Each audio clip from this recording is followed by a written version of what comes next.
अगर आप अंग्रेजी पढ़ना बोलना चाहते हैं, लेकिन आपको समझ नहीं आ रहा है कि आप ये सब कैसे करेंगे, तो यह वीडियो बिल्कुल आपके लिए है और आप इसे अंत तक देख सकते हैं।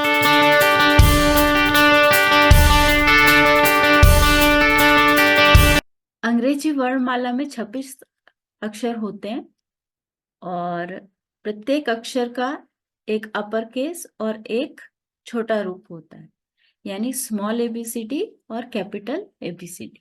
English alphabet is composed of 26 letters और आप देख सकते हैं कि A B C D E F G H I J K L M N O P Q R S T U V W X Y Z.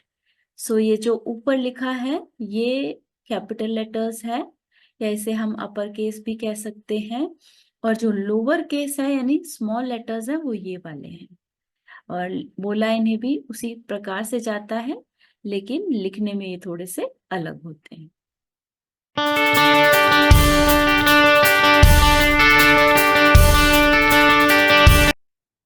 पेनग्राम।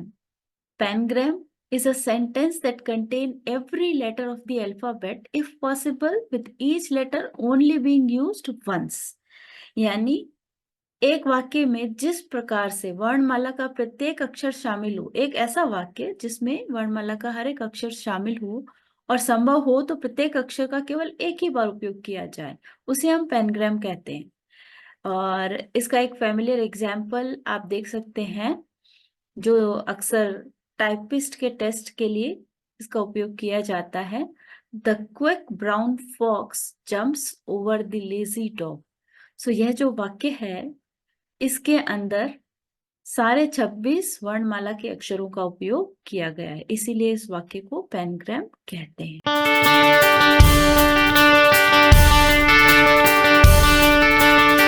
और ये जो 26 letters हैं इन्हें अल्फाबेट्स कहते हैं और इन्हें हम दो भागों में विभाजित कर सकते हैं, वोवल्स एंड कॉन्सोनेंट, स्वर और व्यंजन। Words are built from letters which are either vowels और कॉन्सोनेंट्स।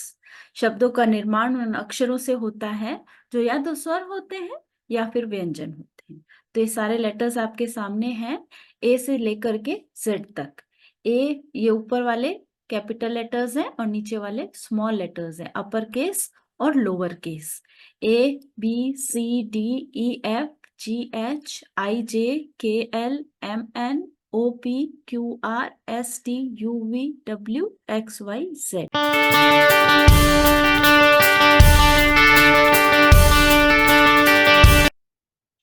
उसके बाद आते हैं कॉन्सोनेंट्स, जिन्हें हम व्यंजन कहते हैं। The English alphabet comprises vowels and consonants. Consonant are letters that represent speech sound. अंग्रेजी वर्णमाला में स्वर और व्यंजन शामिल हैं, ये हमने डिस्कस किया है। व्यंजन वे अक्षर हैं जो शब्द भेद ध्वनियों का प्रतिनिधित्व करते हैं। अंग्रेजी भाषा में कुल 21 व्यंजन हैं। B C D F G H J K L M N P Q R S T V W X Y Z.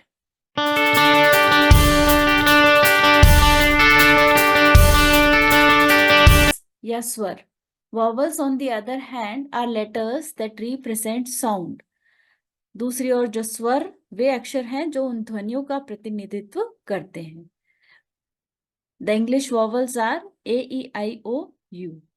And you need to keep in mind that the letters W and Y, sometimes they are consonants and sometimes they are vowels and they are known as semi-vowels. यानी अंग्रेजी स्वर हमें पता है A, E, I, O, U, लेकिन जो W और Y letters हैं वो कभी कभी व्यंजन और कभी कभी स्वर हो सकते हैं। इन्हें अर्ध स्वर के नाम से भी जाना जाता है।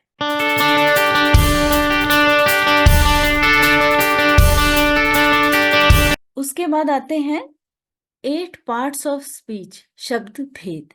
यानी अंग्रेजी के प्रत्येक शब्द को शब्द भेद के 8 भागों में से एक रूप में वर्गीकृत हम कर सकते हैं। शब्द भेद का भाग शब्द वाक्य में एक शब्द की भूमिका को दर्शाता है, जैसे कि वह शब्द संज्ञा हो सकता है, सर्वनाम हो सकता है, विशेषण हो सकता है, सहायक क्रिया हो सकता है, या प्रेपोजिशन, इंटरजेक्शन और विभिन्न प्रकार के अनेक पार्ट्स ऑफ स्पीचेस के रूप में वो कार्य कर सकते हैं. Every word in English can be classified as one of the English part of speech. The term part of speech refers to the role a word plays in a sentence. जो कार्य वह शब्द एक वाक्य में अदा कर रहा है, उसी के अनुसार उसे शब्द भेद में विभाजित किया जा सकता है.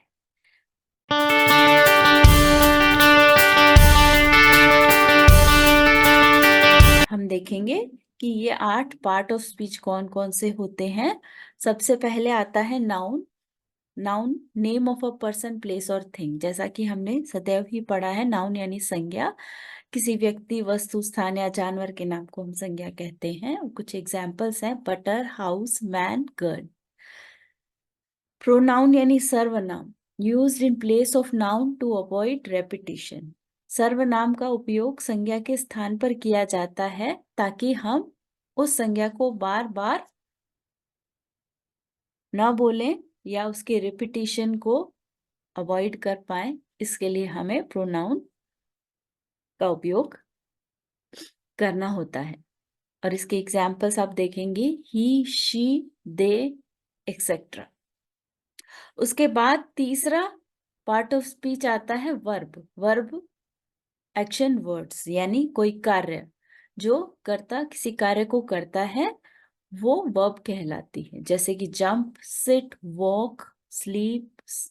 और if you are passively sitting, अगर आप शांति से बैठे हैं, आप देख रहे हैं, आप सो रहे हैं, हर एक कार्य जो आप कर रहे हैं वो क्रिया कहलाता है. उसके बाद चौथा पार्ट ऑफ स्पीच आता है एडजेक्टिव. एडजेक्टिव का मतलब होता है विशेषण. Words use to describe a noun और प्रोनाउन. जो भी संज्ञा या सर्वनाम की विशेषता बताता है वह एडजेक्टिव या विशेषण कहलाता है. यानी नाउन और प्रोनाउन की विशेषता जो बताए वह एडजेक्टिव कहलाता है.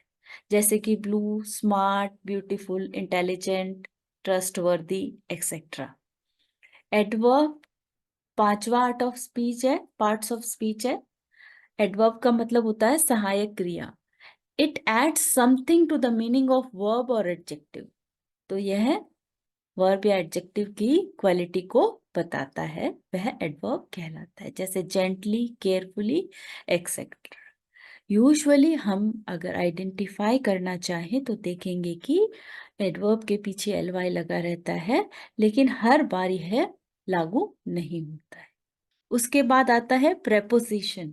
Preposition words placed before noun और प्रोनाउन. ऐसे शब्द जो नाउन और प्रोनाउन के पहले या पश्चात में लगे रहते हैं to form a relationship in a sentence. एक वाक्य में संबंध को प्रदर्शित करते हैं. जैसे on, at, in, over, above, etcetera. ये विभिन्न प्रकार के हो सकते हैं जो उस नाउन या प्रोनाउन की प्लेस को या उसके बारे में बताने को प्रदर्शित करते हैं. कंजक्शन. कंजक्शन जॉइनिंग वर्ड्स कहलाते हैं, संयोजक वर्ड्स कहलाते हैं. और, एंड, बट, एक्सेट्रा. उसके बाद 8वां पार्ट ऑफ स्पीच आता है interjections. Words that help expressing emotions. ऐसे शब्द जो हमें भावनाओं को प्रदर्शित करने में सहायता करते हैं वे शब्द इंटरजेक्शंस कहलाते हैं. जैसे वाओ, ऊप्स, एक्सेट्रा. और आप देखेंगे इनके पश्चात हमने एक्सक्लेमेटरी साइन भी लगा रखा है.